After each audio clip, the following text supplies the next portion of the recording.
जय श्री कृष्ण, जय ईश्वर, हे भोलेनाथ। नमस्कार मित्रों, मैं राकेश परमार। भगवान भोलेनाथ, मर्यादा पुरुषोत्तम राम और श्री कृष्ण की कृपा आप सब पर बना रहे। आज एक दुखद समाचार मिला। नृत्य गोपाल दास जी का आज कोरोना पॉजिटिव पाए गए हैं, ऐसा जांच में पता चला है। हालांकि नृत्य गोपाल दास जी कल जब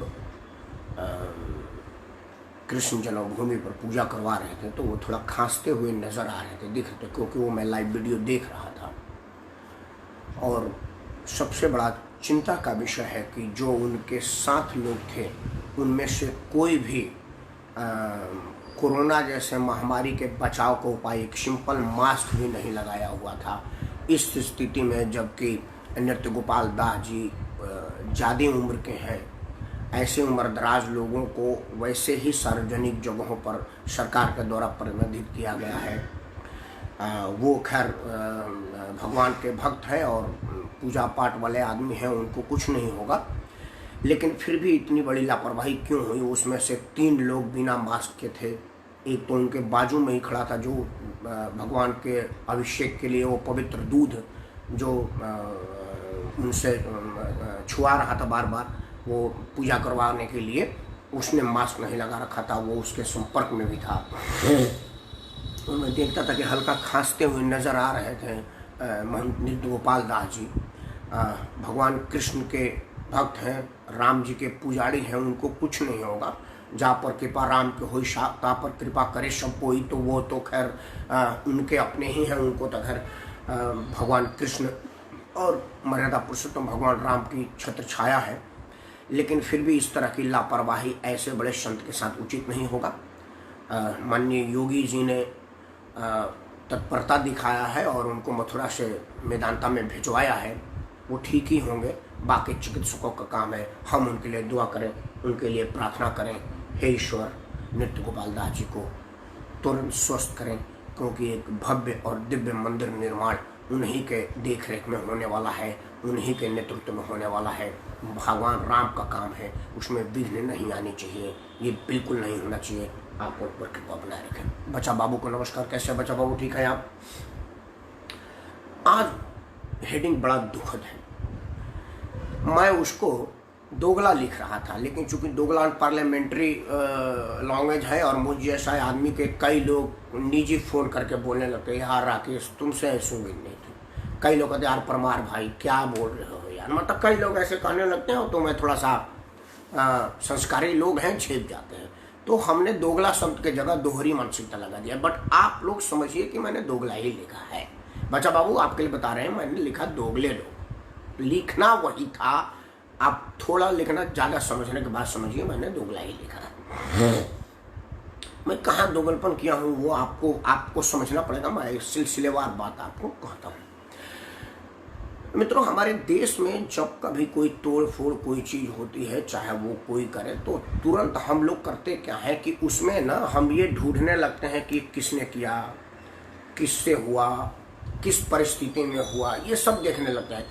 अगर तोड़ फोड़ करने वाला हिंदू नहीं है तो, और अगर वो हिंदू है तो आतताई है, बदमाश है, गुंडा है, आतंकी है, सीधा कह दे। कोई एक हिंदू किसी बस पर पत्थर फेंक देगा किसी आंदोलन में तो आतताई है, गुंडा है, व्यभिचारी है। मतलब जितने गलत से गलत शब्द हो गए, पत्रकार लोग मोटे मोटे शब्दों का उच्चार कर देते हैं।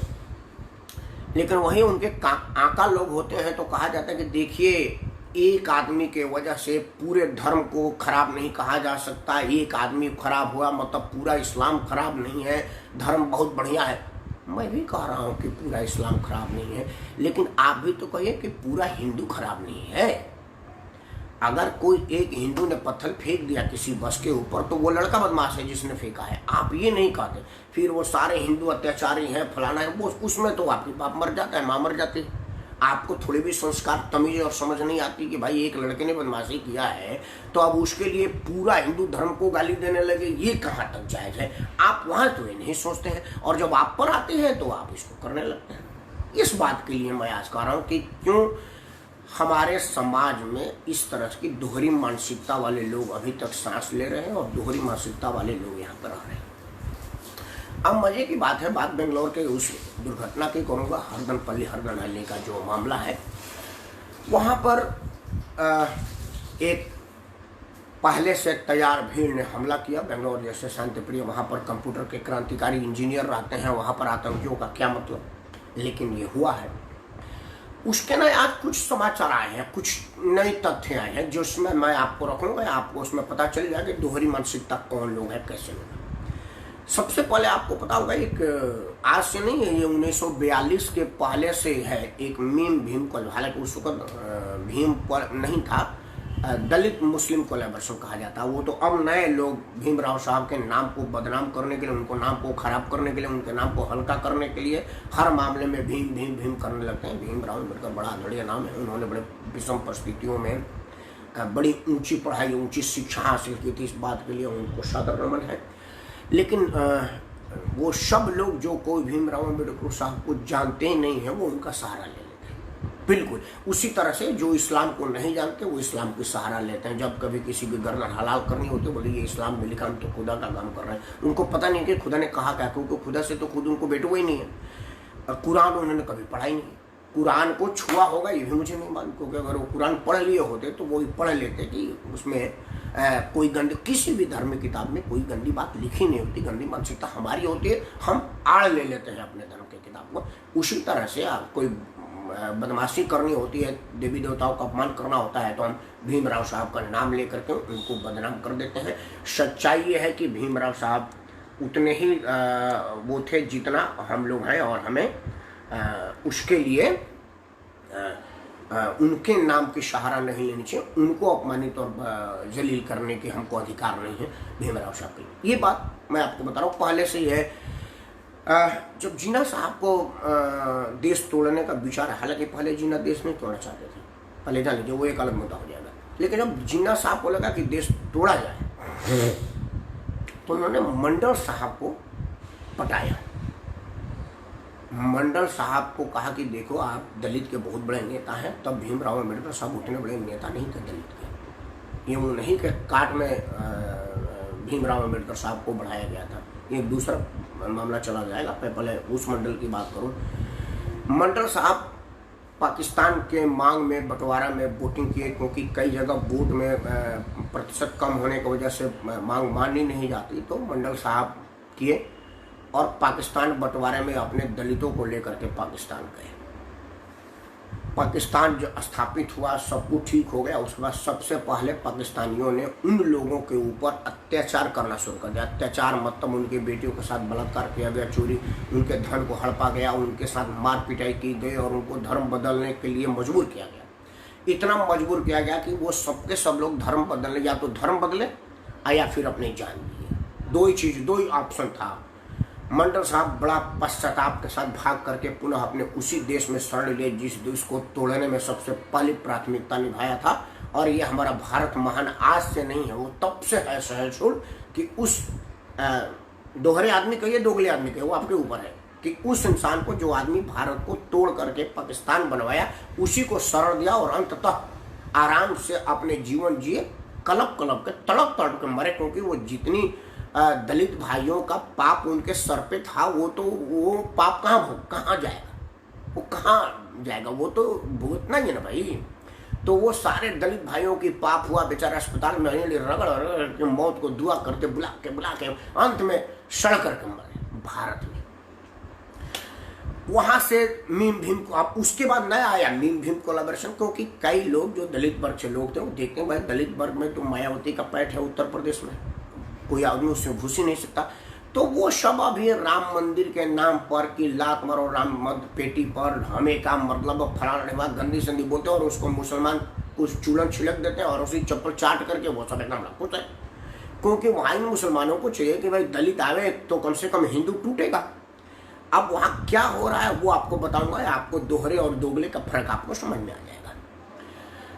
वो हो क्या रहा है कि वो लोग उनको लेकर के मीम भीम कोलैबोरेशन कर रहे हैं और ये वहीं हावी होते हैं जहां पर मीम और भीम तो अलग अलग होता है। उसके बाद इनके जैसे मीम भीम मिल करके कोई काम करते हैं, उसी तरह से अपना मीम लोग भीम लोगों के बेटियों के साथ बलात्कार कर देते हैं। ये कई बार हुआ है, उनका घर जला देते हैं। हमारे आजमगढ़ में, गाजीपुर में मुसलमानों ने पूरी दलित बस्ती में आग लगा दी।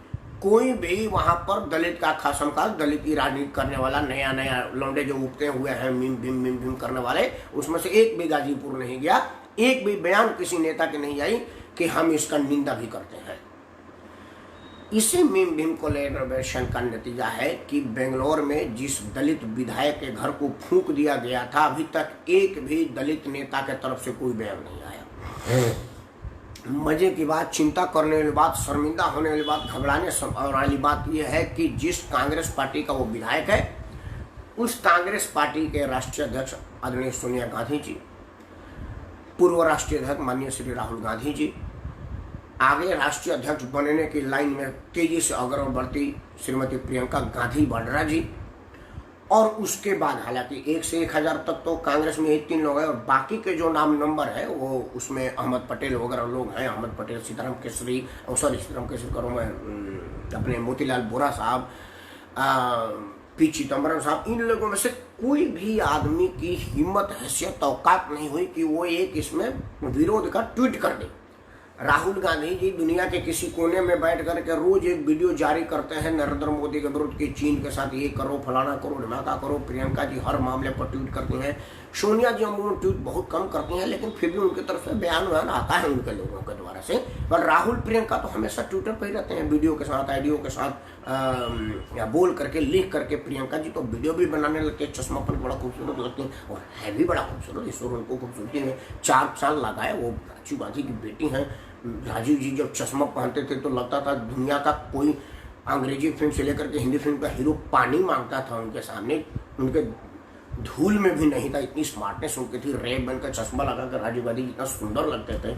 उसके बाद विदेशी चमकदार माता की बेटियां, तो सुंदरता तो उनमें है ही है, तो वो भी अपनी एकदम खूबसूरत चेहरे के साथ बढ़िया चश्मा लगा करके वीडियो बनाते हैं। राजीव गांधी जी के पुत्र राहुल गांधी जी थोड़ा सुंदरता पर ध्यान नहीं रहा था। वो बेसिकली बहुत सुंदर आदमी है, लेकिन उनको शायद अरविंद केजरीवाल की बीमारी लगी है कि एक काम करना था, शकल उकल खराब करके वीडियो लगाना ताकि तुम आम आदमी लगो। साधारण लगने के चक्कर में, वीडियो की क्वालिटी बढ़ाने के चक्कर में अपनी शक्ल की क्वालिटी बिगाड़ लेते हैं। दाढ़ी बड़ा रखते हैं, बाल नहीं कटवाया है, फलाना ढमाका ये करके वीडियो बनाते रहते हैं।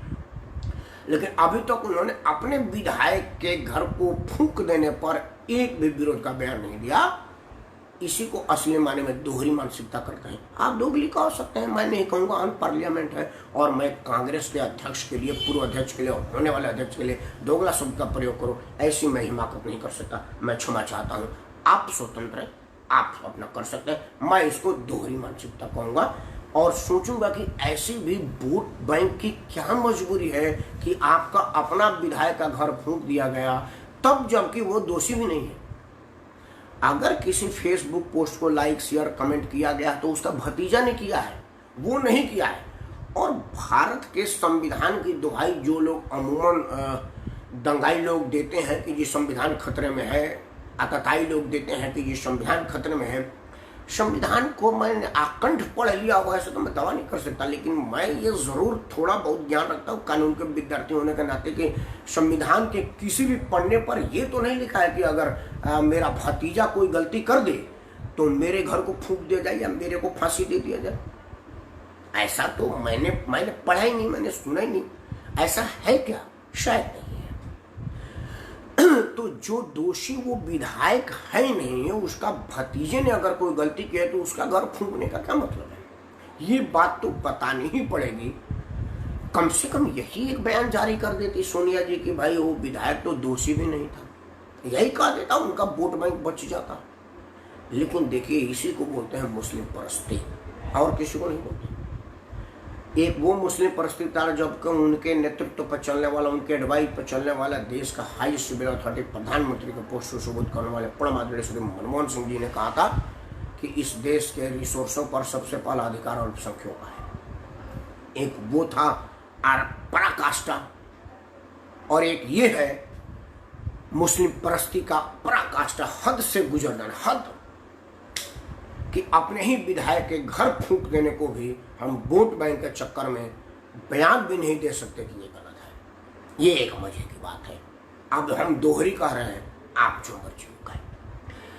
मित्रों, एक बात और है कि अब तक आप में से किसी ने कोई अवार्ड वापसी गैंग वाले को सुना कि भाई देखिए इस देश में संविधान खतरे में है, मैं अपना अवार्ड जो एक आध बच चुका है, हालांकि अब तो कोई 6 साल से तो कोई फर्जी लोगों को अवार्ड नहीं मिल रहा है तो वापस क्या करेंगे।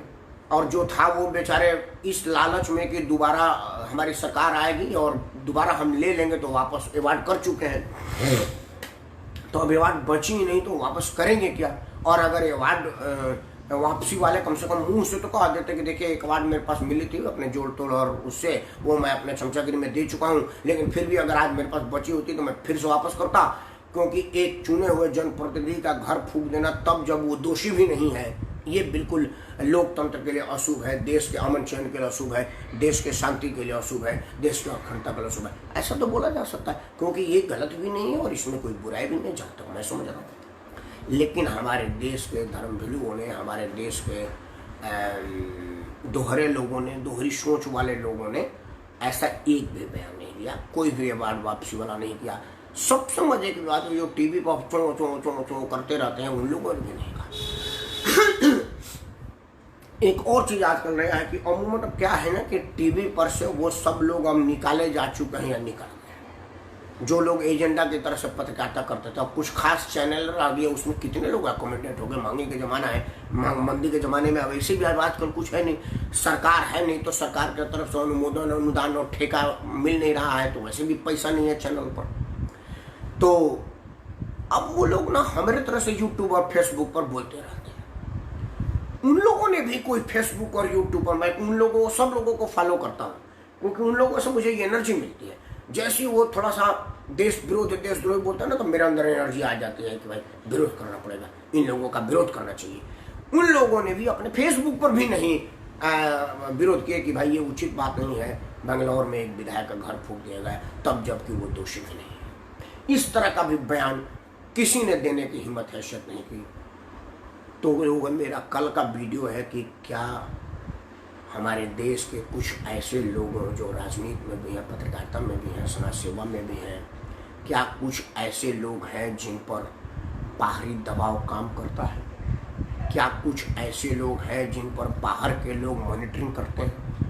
क्या कुछ ऐसे लोग हैं जिन पर बाहर वाले लोग चाहते हैं कि भाई आप ये करिए तब आपका ये होगा? ये मेरी आशंका है, ये हो नहीं सकता, ऐसा है नहीं, लेकिन आशंका व्यक्त करना तो मेरा अधिकार है।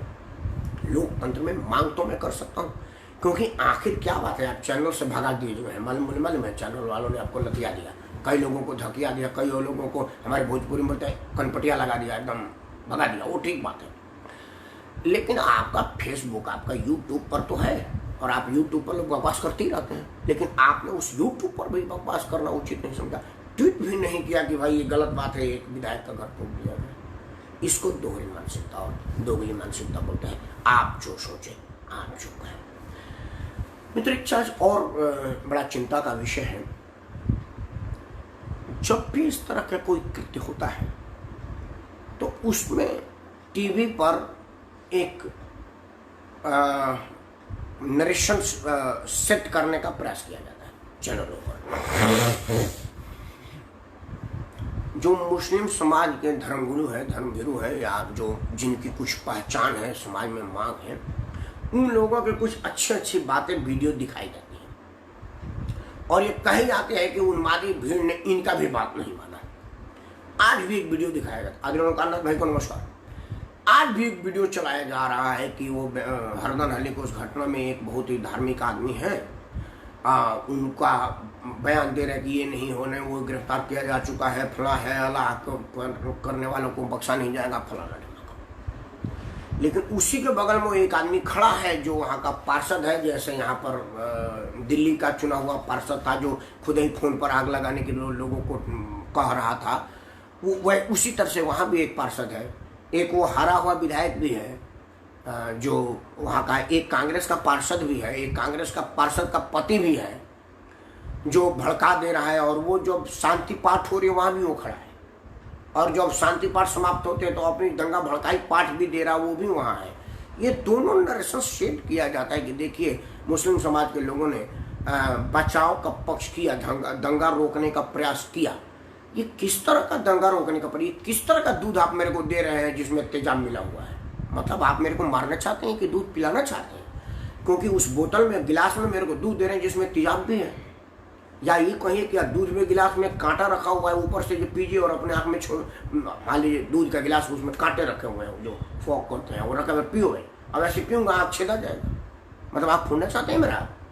ये इस तरह की एक नरेशन सेट किया जाता है ताकि ये कहा जा सके कि भाई देखिए लोगों ने कहा था शांति, लेकिन हुआ नहीं। मैं एक कल्पना करो एक सेकंड के लिए, हमारे देवी देवताओं की नग्न तस्वीर बनाई जाती है, हमारे देवी देवताओं के लिए अपमानजनक शब्द कहा जाता है, हमारे देवी देवताओं के लिए कितनी भोली भोली और हल्की हल्की बातें की जाती है। अगर ये 85% वाला लोग सड़क पर उतर गए, इस तरह से तोड़ फोड़ करने लगा, तो कौन सा घर बचेगा?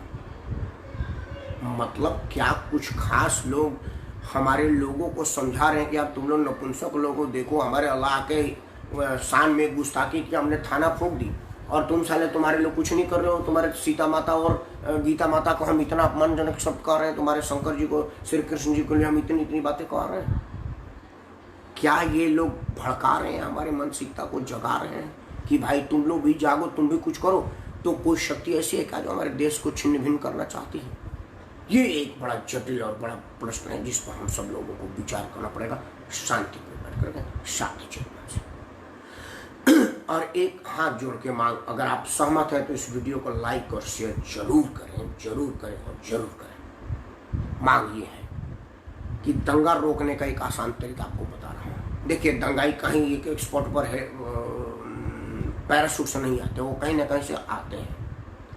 सरकार एक कानून बना दे कि भाई दंगा भड़कने में जिन जिन रास्तों से दंगाई आए हैं, वहाँ के बीट कांस्टेबल, एरिया के इंस्पेक्टर, SHO, वहाँ के SP, थानेदार सब सस्पेंड हो जाएंगे, डिसमिस हो जाएंगे। मतलब दोबारा नौकरी नहीं मिलेगा, सस्पेंड होता नहीं, सीधे डिसमिस।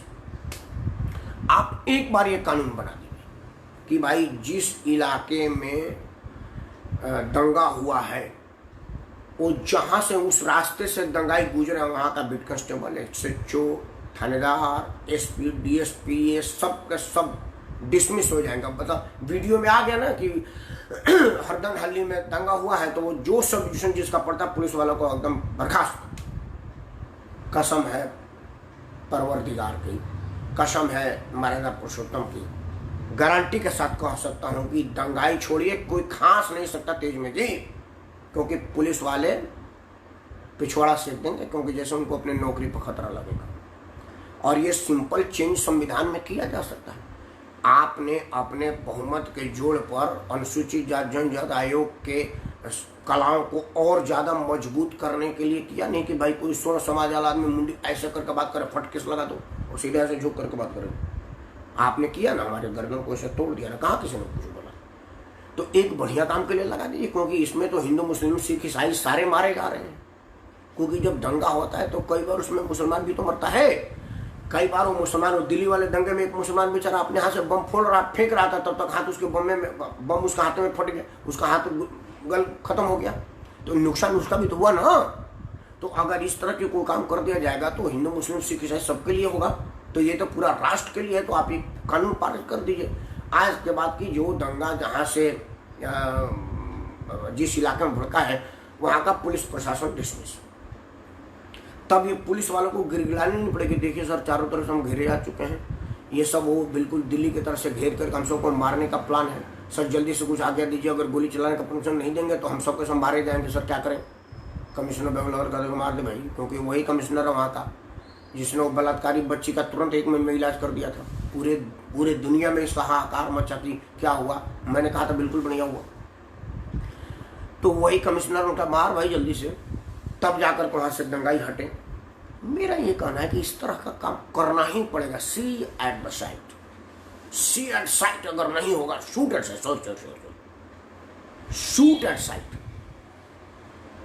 मतलब शूट एट साइट अगर आप जैसी करेंगे ना, एकदम ऑन द स्पॉट टाइम, और उसका वीडियो व्हाट्सएप पर, सोशल मीडिया और सभी समाचार चैनल पर चले, और न्यायालय में जाकर के हाथ जोड़ करके कहा जाए कि प्रभु सो मोटो मत लीजिए। अगर आप सो मोटो लेंगे तो दंगा भड़काने वालों पर लीजिए, दंगा कराने वालों पर लीजिए, पुलिस प्रशासन मत लीजिए। कुछ तो कानून का लिहाज करिए, और वो लोग भी कानून के अंदर बधे हुए हैं। जब संविधान में संशोधन हो जाएगा कि भाई साहब जो दंगा फड़ा जाएगा, गोली मारा जाएगा, तो जज साहब कहेंगे भाई हमने तो संविधान का पालन किया है, संविधान में संशोधन हो गया, ठीक है भाई आपने बहुत बढ़िया किया। तो ये एक मांग आप सब लोग करिए, जोड़ पकड़िए। जिस तरह से आप लोगों ने सुशांत के लिए मांग की और सीबीआई जांच के लिए सरकार को मजबूर होना पड़ा, क्योंकि सरकार देखा यह बहुमत है, जनमानस जनभावना के विरुद्ध करेंगे तो वोट बैंक खराब हो जाएगा। ST आयोग का रिपोर्ट सरकार इसलिए जल्दी में लगाए क्योंकि उसको पता था कि यार वोट बैंक मेरा बिगड़ जाएगा। मुसलमानों के विरुद्ध कोई भी सरकार इसलिए नहीं पंगा लेना चाहती कि उसको मालूम है कि जैसे मैं पंगा लूंगा मुसलमान एक मुश्त वोट करता है, क्योंकि वो हिंदुओं की तरह से कोई यादव है, कोई दलित है, कोई स्वर्ण है, ऐसा नहीं है। तो इस तरह की अगर मांग करेंगे तो आपको 1 मिनट लगेगा, आप ऐसा कर दीजिए, ऑन द स्पॉट गोली मारिए, देखिए दंगा नहीं भड़केगा, कोई नहीं दंगा भड़का सकता है। इसी तरह से अगर कोई आदमी धार्मिक भावना भड़काने की बात करता है उसके लिए सेम पनिशमेंट है, क्योंकि तब वो एक आदमी मरेगा। अगर मान लीजिए कि हमारे संविधान में संशोधन हो गया क्या भाई कोई भी आदमी किसी के धार्मिक भावना भड़काने के लिए कोई पोस्ट लिखता है, शेयर करता है, साझा करता है, उसको गोली मार दी जाएगी, तो क्या होगा, वो एक आदमी मरेगा। ऐसे क्या हुआ, पूरी थाना फूकी गई, सरकारी संपत्ति का नुकसान हुआ, विधायक का घर फूका गया, 2-4 लोग और मरे उरे होंगे। दिल्ली में क्या हुआ, 100-200 लोग मरे। तो इस तरह से कई जाने बच जाएगी, जान माल और सार्वजनिक संपत्ति का नुकसान से बच जाएंगे, एक आदमी मरेगा। और अगला बार ये नजीर पेश होगा कि बोलो मत यार गोली मार देंगे, तब ये मुंह फाड़ के बकवास करते हैं लोग टीवी में आने के लिए, मीडिया में छाए रहने के लिए, उनकी भी बीमारी खत्म हो जाएगी। इस तरह का प्रयास भारत सरकार को करना चाहिए, ऐसा मेरा मांग है। मित्रों, आप सबसे हाथ जोड़ के प्रार्थना है कि आप इन सब मांगों को मांगे। सरकार वोट बैंक के चक्कर में रहती है, अगर उनको लगेगा कि जनभावना इसी के पक्ष में है तो वो ज़रूर मानेगी, और नहीं तो ये सरकारों के लिए बड़ा फायदेमंद है कि कुछ लोग हिंदू भावना को भड़क करके वोट देंगे हिंदूवादी पार्टी को, और कुछ लोग मुस्लिम भावना को भड़क करके देंगे मुस्लिमवादी पार्टी को, लड़ेंगे मरेंगे हम और सरकार करेगी कुछ। और अगर ऐसा होगा तो लोकतंत्र के लिए शुभ संकेत नहीं है। लोकतंत्र मजबूत रहे, इसलिए अलोकतांत्रिक लोगों को इस दुनिया में रहने का अधिकार नहीं है। और फैसला ऑन द स्पॉट, क्योंकि हमारी अदालतों में बहुत काम पेंडिंग है। अदालत की जिम्मे दीजिएगा, वो जमानत करा के फिर आग लगाता रहेगा, इसलिए अदालत पर बहुत बोझ न डालिए।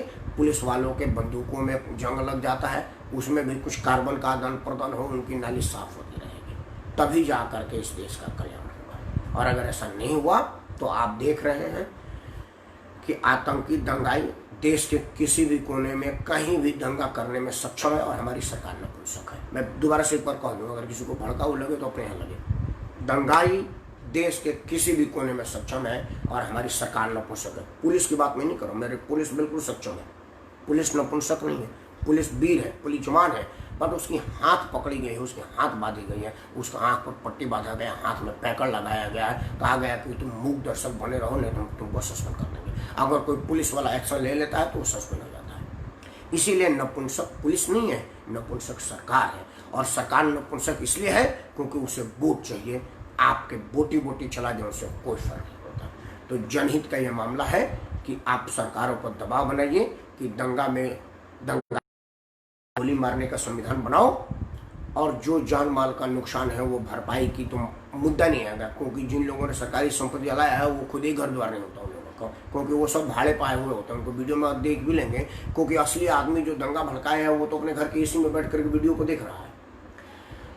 और जो लोग वहाँ पर काम कर रहे हैं वो लोग तो मजदूर लोग हैं, उनको 500-1000 रुपये दिया गया है और भावना भड़का कर पहुँचाया गया है, तो अब सरकार वसूल नहीं पाएगी। उससे बढ़िया है कि आप ऐसे गोली मार दो, तो दंगाइयों को लगे कि भाई हम मरने जाए तो 500-1000 में जान थोड़े देंगे, तो कोई लाख करोड़ देगा नहीं, क्योंकि इतना रुपया उनके पास होगा नहीं कि भाई 100 आदमी को 2-2 लाख 10-10 लाख दे दें, तो दंगा इस देश में नहीं होगा। अगर आप इस बात से सहमत हैं तो कृपया मेरे वीडियो को लाइक करें, शेयर करें और अपना आशीर्वाद बनाए रखें, तभी देश दंगा उन्मूलन होगा।